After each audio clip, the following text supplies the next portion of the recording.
Kita Dalid friends, and Kita Gimel if you're watching. It's Morah Alyssa here with Micah and Dylan. And we're here for another cooking / science / story time, all rolled together in one. So I wanted to teach you a little bit about butterflies today. So we're gonna start with a little snack to make. Can you see my butterfly I made? It's a really simple, easy to make and healthy snack. And the boys are gonna make one to show you how it's done. I made a little sample one first, a little differently, and we're gonna experiment with some different ingredients because number one, you might not all have these ingredients in your house, and number two, you might not all like these things. I hate celery for one, but Micah likes it. Dylan, how do you feel about celery? Okay, so Dylan is going to use a carrot instead. All right, so after we show you how to make it, you can pause the video and make your own butterfly. And then while I teach you a little bit about butterflies and read you a story, you can have a little snack. All right, let's get started.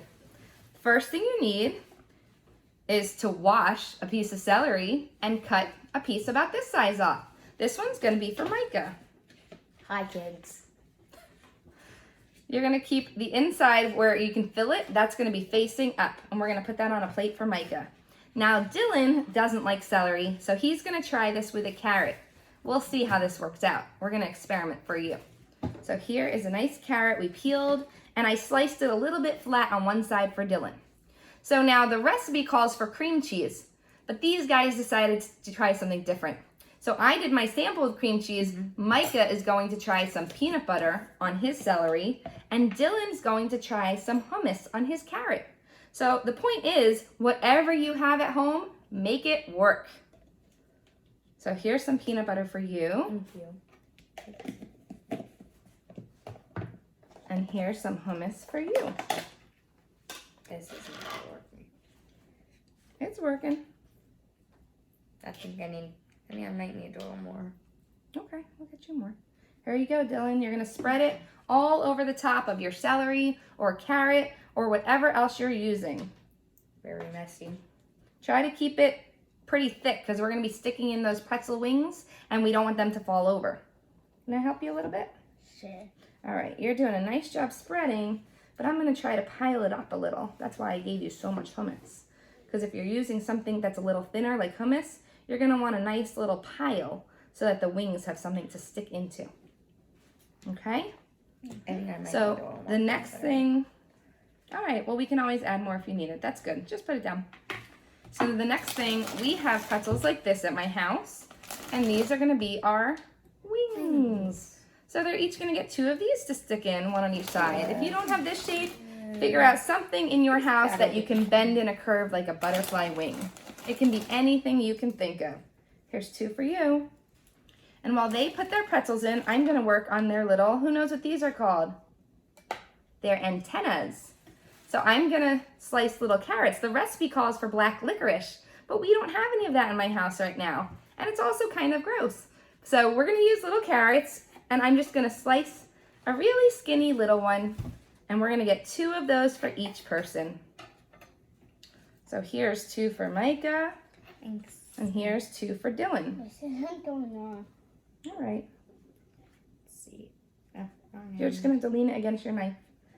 Yeah, the pretzels might not stay up on their own, but that's okay. If you need to lean it against the side of your plate or lean it against the knife, and then you can stick in your antennas. And the last thing we need is just 2 raisins, and those are going to be our eyes. So 2 for you. Thanks. Like usual, if you don't have any of these ingredients at your house, you can sub it out with anything you can think of. For the eyes, if you don't have raisins, maybe you have craisins or nuts or M&Ms. I think I like that idea. Yeah. And your antennas, anything that you can slice into a skinny little line. Maybe green beans can be a little green one. Or sugar snap peas. I don't know if those work. I almost tried those because Ben always wants to see me with my sugar snap peas. But we didn't do those today. Maybe another time. So here's Micah's butterfly. What do you think? Kita Dal and Kita Gimel, did he do a nice job? How's yours coming, Dylan? Oh, it's ready. All right, what do you think? Should they taste them, see how they are? All right, everyone take a big bite of your butterfly. Let's see if it's yummy.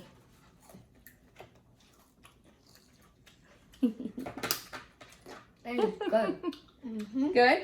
We got 1 thumbs up? We got Use 2 some more thumbs up. raisins.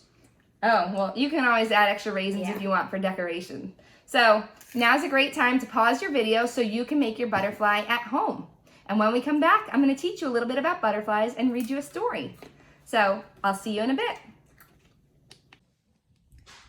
Hi friends, it's Morah Alyssa. I'm back to teach you a little bit about butterflies. So while you're eating your yummy butterfly snack and munching away, I wanted to talk to you about when a caterpillar changes into a butterfly.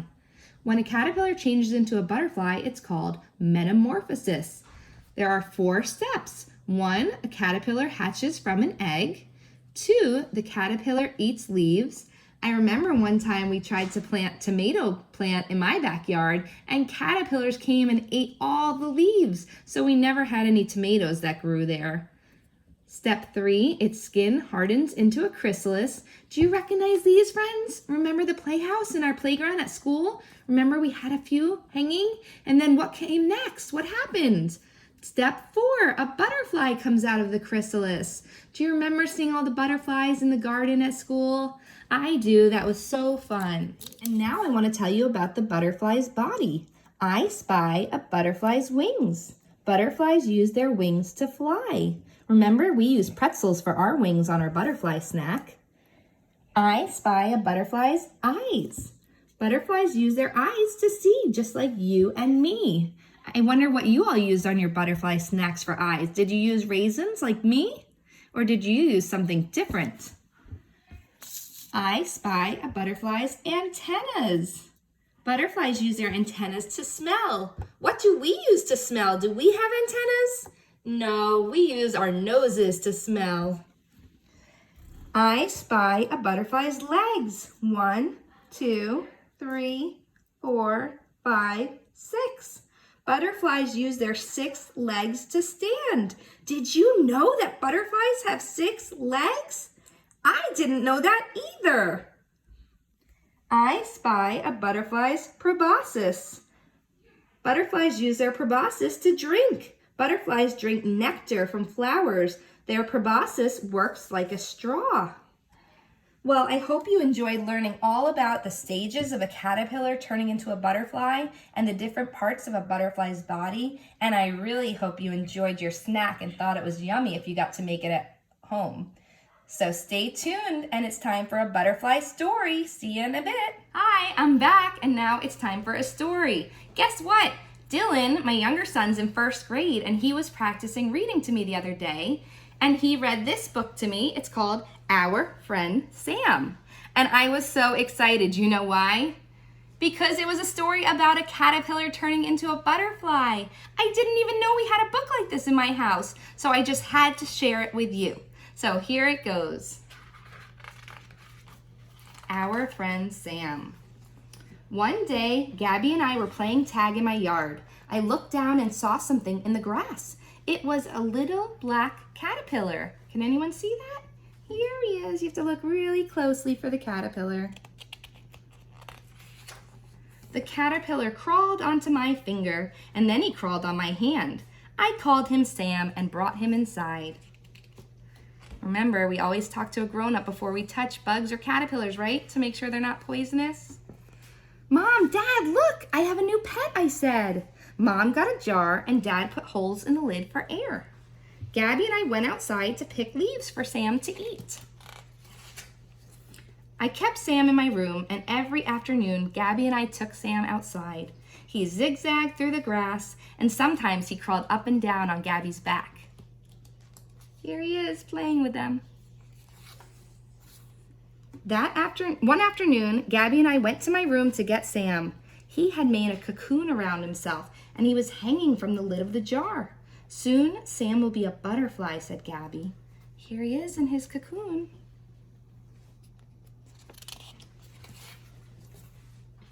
In a few days, Sam came out of his cocoon. He was a beautiful orange butterfly.